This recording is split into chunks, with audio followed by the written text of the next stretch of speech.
Hello students, আজি তোমালোকক the sound of music lesson tour second part টো কৰাম। first part টো আগতে হৈ গৈছে। আগৰটো আছিল ইভলিন গ্লানিৰ ওপৰত আৰু এইটো হৈছে দা শ্বেহনাই অফ বিছমিল্লাহ খান। গতিকে বিছমিল্লাহ খান তেখেত শ্বেহনাই বাদক আছিল ন, তেখেতৰ ওপৰতে এইটো আছে ষ্টৰিটো। গতিকে ষ্টাৰ্টিঙত দিছে Emperor Aurangzeb banned the playing of a musical instrument called pungi in the royal residence, for it had a shrill, unpleasant sound. Pungi became the generic name for reeded noisemakers. Few had thought that it would one day be revived. A barber of a family of professional musicians who had access to the royal palace decided to improve the tonal quality of the pungi. গতিকে সেই সময়ত ঔৰংজেবৰ ৰাজত্ব আছিল। গতিকে ঔৰংজেবে যিটো বাদ্যযন্ত্ৰ আছিল পুংগী, তোমালোকে নাম শুনিছা পুংগীৰ। গতিকে এই পুংগী যিটো বাদ্যযন্ত্ৰ আছিল সেইটো ঔৰংজেবে বেন কৰি দিছিল, বন্ধ কৰাই দিছিল ৰাজকীয় স্থানত বজোৱাৰ পৰা।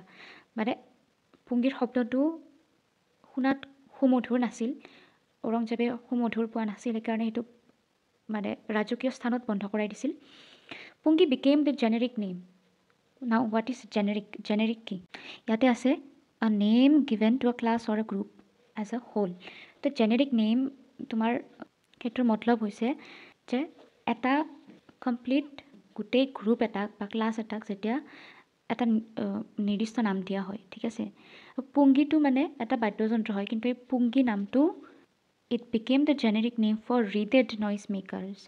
Reeded কি? Wind instruments which have reeds like the flute, the clarinet, etc.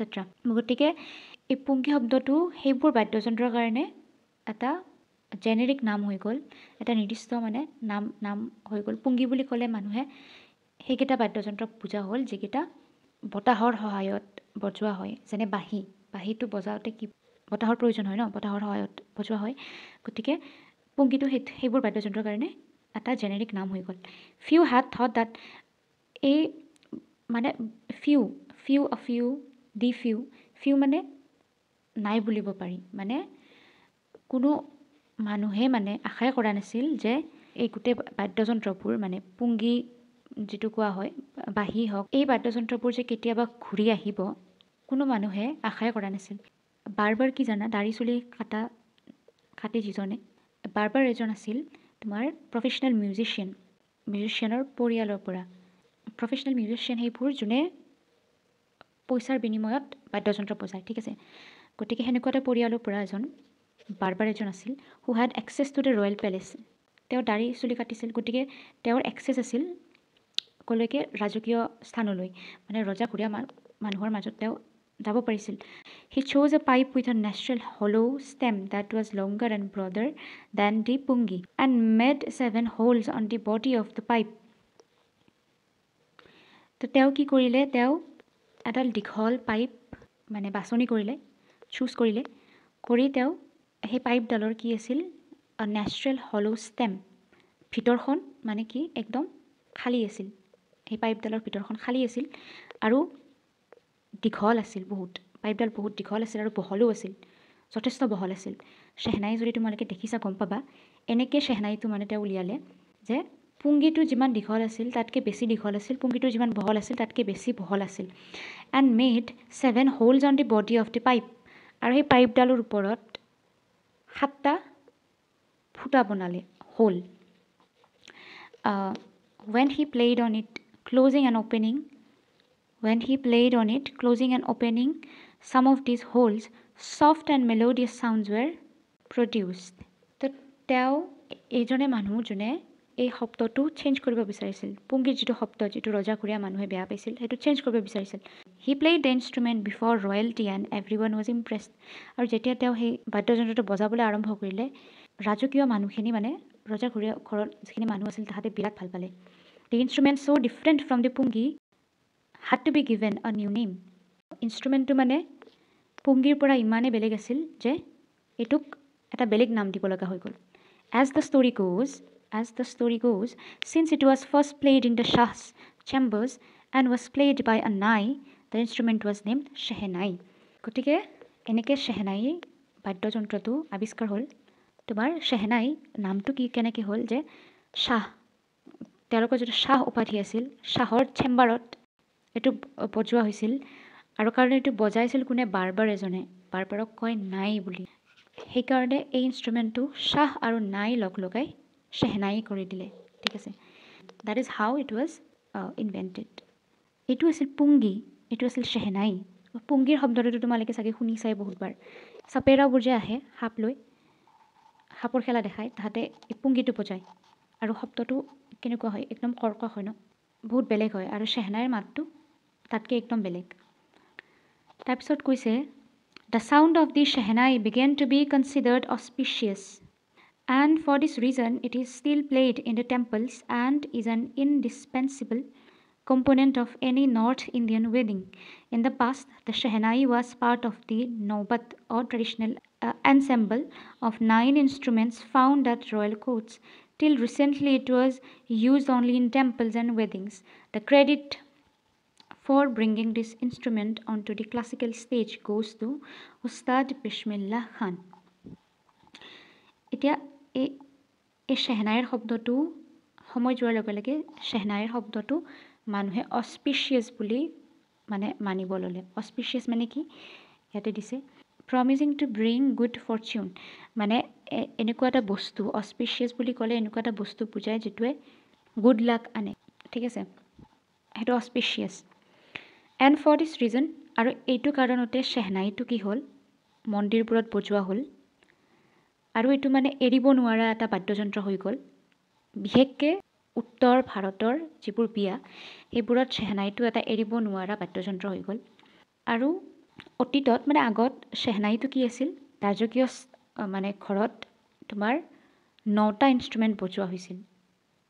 মূলতঃ 9টা ইনষ্ট্ৰুমেণ্ট মেইন প্ৰধান আছিল। সেই 9টা ইনষ্ট্ৰুমেণ্টৰ মাজত শ্বেহনাইটো এটা পাৰ্ট আছিল।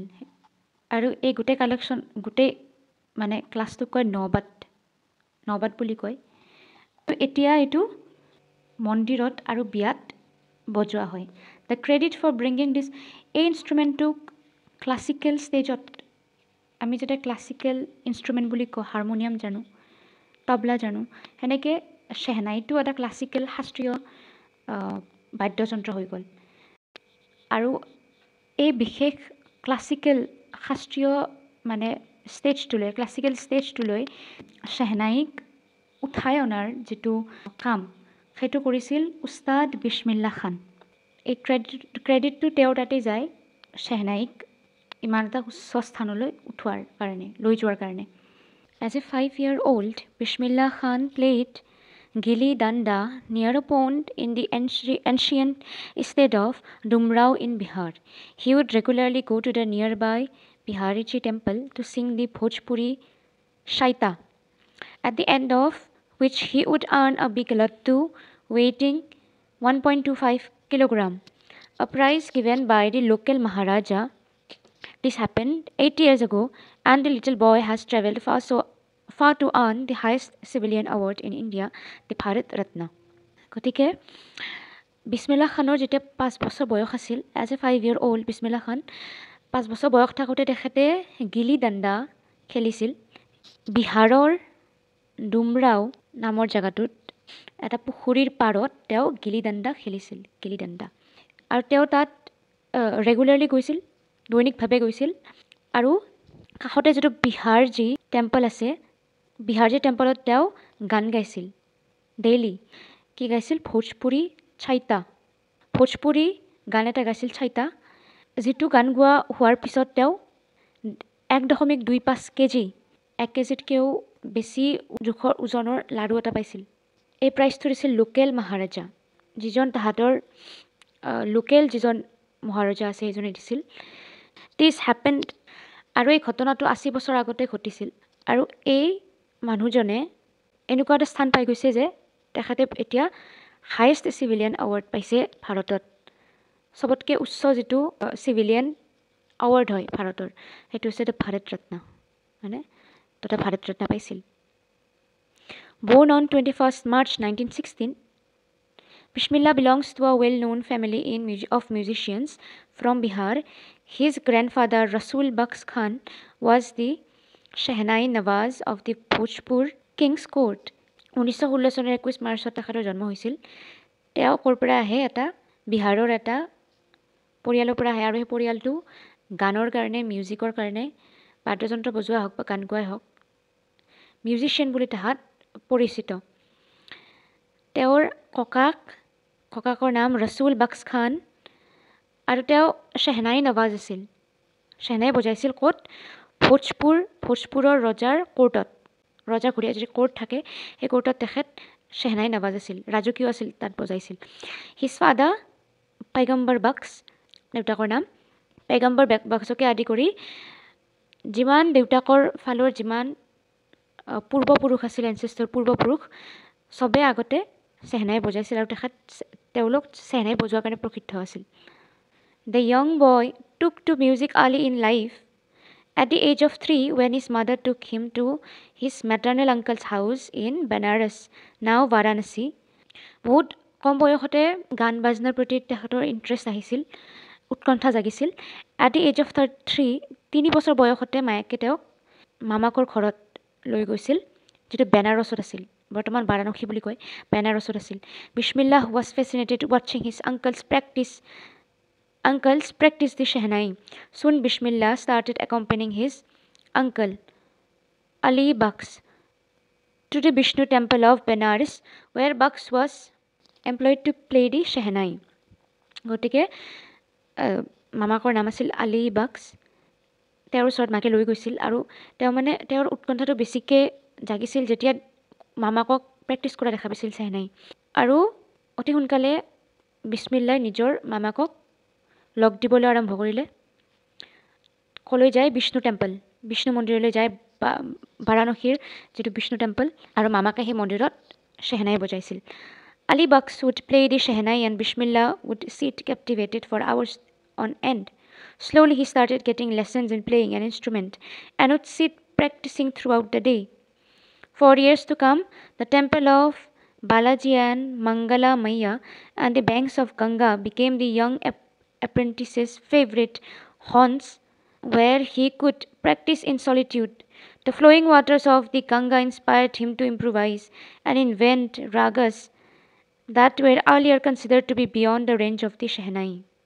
তো আলী বাক্সে মামাকে তাতে শ্বেহনাই বজায় আৰু বিছমিল্লাই ঘণ্টা ধৰি তাতে বহি মামাকক বজোৱা শুনে বা চায় আৰু অতি সোনকালে তেওঁ শ্বেহনাইৰ ওপৰত শিক্ষা গ্ৰহণ কৰিবলৈ ল'লে শ্বেহনাই শিকিবলৈ ল'লে আৰু গোটেই দিনটো ধৰি প্ৰেক্টিছ কৰিব শ্বেহনাই আৰু বালাজী আৰু মংগলা মাইয়া গংগাৰ ঘাটবোৰ কি হ'ল বিছমিল্লা খানৰ প্ৰিয় স্থান হৈ গ'ল প্ৰেক্টিছ কৰিবৰ কাৰণে চলিটিউডত মানে অকলে কোনো মানুহৰ দ্বাৰা ডিষ্টাৰ্ব কোনো মানুহৰ পৰা ডিষ্টাৰ্ব নোপোৱাকৈ কোনো অশান্তি নোহোৱাকৈ অকলে শ্বেহনাই প্ৰেক্টিছ কৰিবৰ কাৰণে তেওঁ অতি সোনকালে গংগা ঘাট বালাজী মন্দিৰ আৰু মংগলা মাইয়াৰ মন্দিৰ তেখেতৰ প্ৰিয় স্থান হৈ গ'ল আৰু বোলে flowing waters of Ganga inspired him গংগাৰ বৈ থকা পানীয়ে তেখেতক ইনস্পায়াৰ কৰিছিল উৎসাহ দিছিল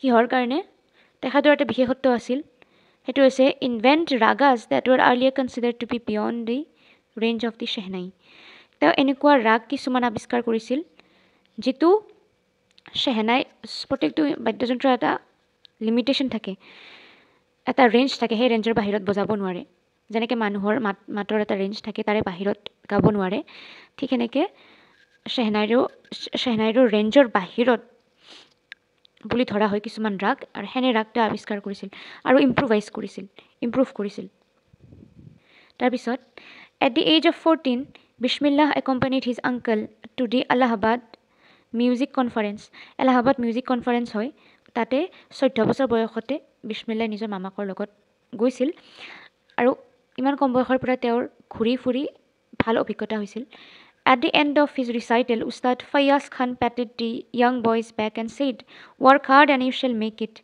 With the opening of All India Radio in Lucknow in 1938 came Bismillah's big break. He soon became an often heard Shehnai player on radio. তো উস্তাদ ফয়াজ খানো শ্বেহনাই বাদক আছিল তো এই কনফাৰেঞ্চত তেখেতে উস্তাদ ফয়াজ খানক লগ পাইছিল তো উস্তাদ ফয়াজ খানে তেখেতক পিঠিত এনেকৈ পেটিং কৰি কৈছিল যে ৱৰ্ক হাৰ্ড কষ্ট কৰা আৰু তুমি এইটো পাৰিবা কৰিবলৈ আৰু এই বিছমিল্লা খানে যেতিয়া 1938 চনত 1938ত অল ইণ্ডিয়া ৰেডিঅ'ত লক্ষ্ণৌৰ ব্ৰাঞ্চত লক্ষ্ণৌৰ অল ইণ্ডিয়া ৰেডিঅ'ত যেতিয়া তেখেতে প্ৰথম শ্বেহনাই বজায় সেইখিনি সময়তে তেওঁ প্ৰসিদ্ধ হয় মানে মানুহে শুনি ইমান ভাল পায় যে তেওঁ ৰেকৰ্ড ব্ৰেক কৰি দিলে আৰু ৰেকৰ্ড ভাঙি দিলে হি চুন বিকেম এন অফটেন হাৰ্ট আৰু তেওঁ অতি সোনকালে ৰেডিঅ'ত আটাইতকৈ বেছিকৈ অফটেন হাৰ্ট মানে খুব সঘনাই তেখেতক মানুহে শুনিছিল খুব সঘনাই তেওঁৰ প্ৰগ্ৰেম চলিছিল আৰু খুব সঘনাই তেখেতক ৰেডিঅ'ত শুনা হৈছিল তেওঁ ইমানে প্ৰসিদ্ধ হৈ গৈছিল When India gained independence on 15 August 1947, 1947 চনৰ 15 আগষ্টত যেতিয়া ভাৰতে স্বাধীনতা লাভ কৰে বিছমিল্লা খান became the first Indian to greet the nation. Bismillah খান প্ৰথম ভাৰতীয় যিয়ে শ্বেহনাই বজাই নিজৰ দেশখনক শুভেচ্ছা দিছিল He poured his heart out into Rag Kafi from the Red Fort to an audience which included Pandit Jawaharlal Nehru, who later gave his famous Tryst with Destiny speech. গতিকে তেওঁ ৰেড ফৰ্ট লালকিল্লাত দেশ স্বাধীন হোৱাৰ দিনা red কিল্লাত তেখেতে ৰাগ কাফি এইটো এটা ৰাগৰ নাম কাফিটো হৈছে এটা ৰাগৰ নাম ৰাগ কাফি বজাই গোটেই দেশবাসীক শুভেচ্ছা দিছিল আৰু তাত পণ্ডিত জৱাহৰলাল নেহৰু আছিল ভাৰতৰ প্ৰথম প্ৰধানমন্ত্ৰী আৰু পণ্ডিত জৱাহৰলাল নেহৰুৱে তাতেই ভাষণ দিছিল এই প্ৰসিদ্ধ ভাষণটো যিটোক আমি ট্ৰাইষ্ট উইথ ডেষ্টিনি বুলি জানো Bismillah Khan has given many memorable performances both in India and abroad. ইণ্ডিয়াত আৰু abroadত ভাৰত আৰু ভাৰতৰ বাহিৰত বহুত তেওঁ এনেকৈ গাই ফুৰিছে যিটো কি মানুহৰ মানসপটত ৰৈ গৈছে স্মৃতিত ৰৈ গৈছে His first trip abroad was Afghanistan. প্ৰথম ভাৰতৰ বাহিৰত তেখেতৰ প্ৰথম পাৰফৰ্মেঞ্চ আছিল আফগানিস্তানত য'ত King Zahir Shah was so taken in by the maestro that he gifted him priceless Persian carpets and other souvenirs. গতিকে কিং জাহিৰ শ্বাহ আফগানিস্তানৰ ৰজা আছিল তেতিয়া কিং জাহিৰ শ্বাহ তেখেতে ইমানে ভাল পাইছিল শুনি যে তেখেতে ইমানে মন্ত্ৰমুগ্ধ হৈছিল যে তেখেতে বিছমিল্লা খানক গানৰ বজোৱাৰ শেষত পাৰফৰ্মেঞ্চৰ শেষত গিফ্ট দিছিল মূল্যৱান পাৰ্চিয়ান কাৰ্পেট দিছিল আৰু বহুমূলীয়া কিছুমান মূল্যৱান সামগ্ৰী দিছিল লগত ছভিনিয়াৰ বুলি কৈছে যিটো তোমাৰ ইয়াত আছে things given in the memory of a place person or event যেনে তোমাৰ কোনোবাই যদি অসমত আহে আমি যদি গামোচা এখন দিওঁ এইটো এটা ছভিনিয়াৰ হয় কাৰণ গামোচাখন প্ৰতীক হয় অসমৰ আমি অসমীয়া গামোচাখন যেতিয়া দিওঁ সেইটো এটা ছভিনিয়াৰ হয় গতিকে সেইটো এটা মেমৰি হিচাপে কাম কৰে গতিকে ছভিনিয়াৰ দিছিল কি the king of Afghanistan was not the only one to be fascinated with Bismillah's music film director Vijay Bhatt was so impressed after hearing Bismillah play at festival that he named the film after the instrument called Gunj Uthi Shehnai. আৰু বিজয় ভাট আছিল film director চিনেমাৰ পৰিচালক আছিল তেখেতে ইমানে মন্ত্ৰমুগ্ধ হৈ গৈছিল ইমানে মানে ইমপ্ৰেছ হৈ গৈছিল বিছমিল্লাৰ পাৰফৰ্মেঞ্চ দেখি বা শুনি যে তেওঁ শ্বেহনাইৰ ওপৰতে এখন এটা টাইটেল শ্বেহনাইৰ ওপৰতে চিনেমাখনৰ নাম ৰাখি দিলে কি নাম ৰাখিলে Goonj Uthi Shehnai the film was a hit and one of Bismillah Khan's compositions আৰু সেই চিনেমাখনত বিছমিল্লা খানৰ কম্পজিশ্যন এটাও আছিল মানে তেখেতে নিজে বজাই ওলোৱা কম্প'জ কৰা নিজে দিল কা খিলনা হে টুট গয়া আৰু এইটো ইমান বেছি প্ৰসিদ্ধ হৈ গৈছিল গোটেই ভাৰতবৰ্ষত ইমান বেছি প্ৰসিদ্ধ হৈ গৈছিল যিটো চাৰ্ট বাষ্টাৰ হৈ গৈছিল মানে চাৰ্ট বাষ্টাৰ কি record breaker. Despite this huge success in the celluloid world, Bismillah Khan's ventures in film music were limited to two, Vijay Bhatt's Gunj Uthi Shehnai and Vikram Srinivas's Kannada venture. Celluloid হৈছে পুৰণা জামানাৰ পুৰণা মডেলৰ যিবোৰ cinema পুৰণা জগতৰ যিবোৰ cinema বা পুৰণি ধৰণৰ যিবোৰ চিনেমা আছিল চেলুলইড সেইখন চিনেমাৰ জগতক চেলুলইড ৱৰ্ল্ড বুলি কয় গতিকে সেইখন জগতত ইমানখিনি ছাকচেছ লাভ কৰাৰ পিছতো ইমান সুখ্যাতি পোৱাৰ পিছতো কিন্তু তেওঁৰ চিনেমাৰ জগতত বিজয় ভাটছ গুঞ্জ উঠি শ্বেহনাই মানে বিজয় ভট্টৰ গুঞ্জুঠি শেহনাই এখন চিনেমা আৰু বিক্ৰম শ্ৰীনিবাসৰ কান্নাড়া প্ৰজেক্ট, ঠিক আছে, ভেঞ্চাৰ, ইয়াতে দিছে venture project that often involves risk. আৰু ইয়াতে এই গুঞ্জুঠি শেহনাই আৰু সনাধি আপন্না এই দুখনলৈ তেখেতৰ চিনেমা জগতৰ মিউজিকৰ লগত তেখেতৰ যিটো কানেকশ্যন, সেই কানেকশ্যনটো তেখেতৰ চিনেমা জগতত সেইখিনিতে সীমাবদ্ধ আছিল। I just can't come to terms with the artificiality and glamour of the film world. তেখেতে কৈছিল যে মই এই চিনেমা জগতৰ যিটো মানে জাক জমকতা, সেই চিনেমা জগতৰ সেই জাক জমকতা আৰু কৃত্ৰিমতাটো তেখেতে ভাল পোৱা নাছিল। কৃত্ৰিম আছিল, জাক জমক আছিল, সেই বস্তুটো তেখেতে ভাল পোৱা নাছিল। Awards and recognition came thick and fast. Bismillah Khan became the first Indian to be invited to perform at the prestigious Lincoln Center Hall in the United States of America. তেওঁৰ প্ৰসিদ্ধি বাঢ়ি গৈছিল, এৱাৰ্ডো পাইছিল, পুৰস্কাৰো পাইছিল বহুতখিনি। আৰু তেওঁ প্ৰথম ভাৰতীয় হয় যোনে যাক ইনভাইট কৰা হৈছিল ক'লৈ, লিংকন চেণ্টাৰ হল। লিংকন চেণ্টাৰ হলত USA ইউনাইটেড ষ্টেটছত যিটো লিংকন চেণ্টাৰ হল আছে তাত তেখেতক ইনভাইট কৰা হৈছিল শেহনাই বজাবৰ কাৰণে। হি also' took part in the world, আৰু তেখেত প্ৰথম ভাৰতীয় আছিল লিংকন চেণ্টাৰ হলত কি পাৰফৰ্মেঞ্চ দিয়া। He also' took part in the world exposition in Montreal, in the Cannes art festival and in the Osaka trade fair. তেখেতে ৱৰ্ল্ড এক্সপজিশ্যন, মণ্ট্ৰিয়েলত ৱৰ্ল্ড এক্সপজিশ্যন হয়, আৰু ৱৰ্ল্ড এক্সপজিশ্যনত কেনিছ আৰ্ট ফেষ্টিভেল আৰু Cannes art ফেষ্টিভেলত আৰু অচাকা trade fair এই আটাইবোৰতে তেখেতে পাৰ্টিচিপেট কৰিছিল। ক'ত ক'ত, ৱৰ্ল্ড এক্সপজিশ্যনত, কেনিছ আৰ্ট ফেষ্টিভেলত আৰু অচাকা trade ফেয়াৰত। So well known did he become internationally that an auditorium in Tehran was named after him, Tahar Mosik Ustad Bismillah Khan. আৰু তেওঁ মানে ইমানেই মানে বিদেশত প্ৰসিদ্ধ হৈ গৈছিল যে তেওঁৰ নামত এটা অডিটৰিয়াম খোলা হৈছিল। ক'ত, তেহৰাণত। তাহাৰ মছিকি উস্তাদ বিছমিল্লা খান। National awards like the Padma Shri, the Padma Bhushan and the Padma Vibhushan were conferred to him. গতিকে প্ৰসিদ্ধ ব্যক্তিসকলক আমাৰ ভাৰতত পদ্মশ্ৰী, পদ্ম বিভূষণ দিয়া হয়। তেখেতে পদ্মশ্ৰী, পদ্মভূষণ, পদ্মবিভূষণ তিনিওটাই পাইছিল, আৰু ভাৰত ৰত্ন পাইছে, ভাৰতৰ চবতকৈ হায়েষ্ট চিভিলিয়ান যিটো এৱাৰ্ড হয়। In 2001, Ustad Bismillah Khan was awarded India's highest civilian award. 2001 Bharat Ratna পায় তেখেতে। With the coveted award resting on his chest and his eyes glinting with rare happiness, he said, "All I would like to say is, teach your children music. This is Hindustan's richest tradition. Even the West is now coming to learn our music." গতিকে তেখেতে কৈছিল যে মই এইটোৱে ক'বলৈ বিচাৰিম যে ভাৰতীয় মানুহে যাতে নিজৰ ল'ৰা ছোৱালীক মিউজিক শিকায়। দিছ ইজ দি হিন্দুস্তান, কাৰণ ভাৰতবৰ্ষৰ হিন্দুস্তানৰ এইটো আটাইতকৈ ধনী শ্ৰেষ্ঠ সংস্কৃতি হয়, গতিকে শিকিব লাগে সকলোৱে। In spite of having traveled all over the world, Khan Sahab, as he is fondly called, is exceedingly fond of Benares and Dumrao, and they remain for him the most wonderful towns of the world. গতিকে গোটেই পৃথিৱীখন ঘূৰি অহাৰ পিছতো বিছমিল্লা খানৰ, ইয়াতে কৈছে খান চাহাবৰ, দুখন জেগাই চবতকৈ বেছি প্ৰিয় আছিল, বেনাৰস আৰু ডুমৰাও। আৰু সেই দুখনে তেওঁৰ কাৰণে আটাইতকৈ ডাঙৰ, আটাইতকৈ ভাল জেগা আছিল পৃথিৱীৰ ভিতৰত। A student of his once wanted him to head a Shehnai school in the USA, and the student promised to recreate the atmosphere of Benares by replicating the temples there. But Khan Sahab asked him if he would be able to transport river Ganga as well.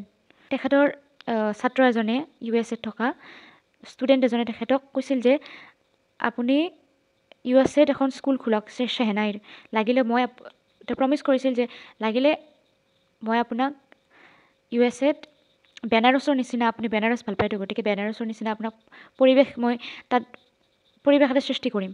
কেনেকৈ, তাত বেনাৰসত যিবোৰ মন্দিৰ আছে সেই একে মন্দিৰবোৰ USA-টো বনাম। কিন্তু তেতিয়া বিছমিল্লা খান চাহাবে তেওঁক কয় যে, তেওঁক সোধে যে তুমি গংগা নদীটোকো তুমি ইয়াত লৈ আহিব পাৰিবা নেকি? If he would be able to transport river Ganga as well. Later he is remembered to have said, "That is why whenever I am in a foreign country, I keep yearning to see Hindustan. While in Mumbai, I think if only Benares and the Holy Ganga. And while in Benares, I miss the unique matha of Dumrao. গতিকে তেওঁ কৈছিল যে এইকাৰণে মই যেতিয়াই বিদেশত থাকোঁ মই সদায় ভাৰতবৰ্ষৰ কথাই ভাবোঁ যেতিয়া মুম্বাইত থাকোঁ মই বেনাৰসৰ কথা ভাবোঁ আৰু গংগাৰ কথা ভাবোঁ আৰু মই যেতিয়া পবিত্ৰ গংগা নদীৰ কথা ভাবোঁ আৰু যেতিয়া মই বেনাৰসত থাকোঁ মই ডুমৰাওৰ কথা ভাবোঁ তাৰপিছত Ustad Bismillah Khan's life is a perfect example of the rich cultural heritage of India, one that effortlessly accepts that a devout Muslim like him can very naturally play the Shehnai every morning at the Kashi Vishwanath temple. গতিকে উস্তাদ বিছমিল্লা খানৰ উদাহৰণ লৈ আমি চাব পাৰোঁ যে ক'ব পাৰোঁ যে বা এইটো বুজাব পাৰোঁ যে ভাৰতবৰ্ষখন কিমান ডাইভাৰ্চ হয় কিমান মানে অনৈক্যৰ মাজতো ঐক্য আছে যে তেওঁ মুছলিম হোৱাৰ পিছতো বিশ্বনাথ টেম্পল কাশী বিশ্বনাথ মন্দিৰত তেখেতে শেহনাই বজাব পাৰিছিল আৰু সম্পূৰ্ণ ভক্তি সহকাৰে আৰু তেখেতৰ মৃত্যু কেতিয়া হয় 21 আগষ্ট 2006 দি এজ অফ 90 90 বছৰ বয়সত আফটাৰ অ প্ৰলংড ইলনেছ কিবা বেমাৰ আছিল he was given a state of funeral and the government of India declared 1 day of national mourning এদিনৰ কাৰণে শোক সভা পাতিছিল তেখেতৰ মৃত্যু যেতিয়া হয় ইয়াৰে মাজত এটা ইণ্টাৰভিউ আছে শেখৰ গুপ্তা নামৰ মানুহজনে তেখেতক সোধে when partition happened did not you and your family think of moving to Pakistan partition Bharatvarsha যেতিয়া স্বাধীন হৈছিল ভাৰত আৰু পাকিস্তানৰ মাজত যেতিয়া বিভাজন হৈছিল তেতিয়া আপুনি আৰু আপোনাৰ পৰিয়ালে পাকিস্তানৰ যোৱাৰ কথা ভাবা নাছিল নেকি বিছমিল্লাহ খানে তেতিয়া কয় গড ফৰবিড ভগৱানে ক্ষমা কৰক মোক মি লিভ বেনাৰস নেভাৰ মই বেনাৰস এৰিম কেতিয়াও হ'ব নোৱাৰে I went to Pakistan once I crossed the border just to say I have been to Pakistan I was there for about an hour. I said namaskar to the Pakistanis and salam alaikum to the Indians. I had a good laugh.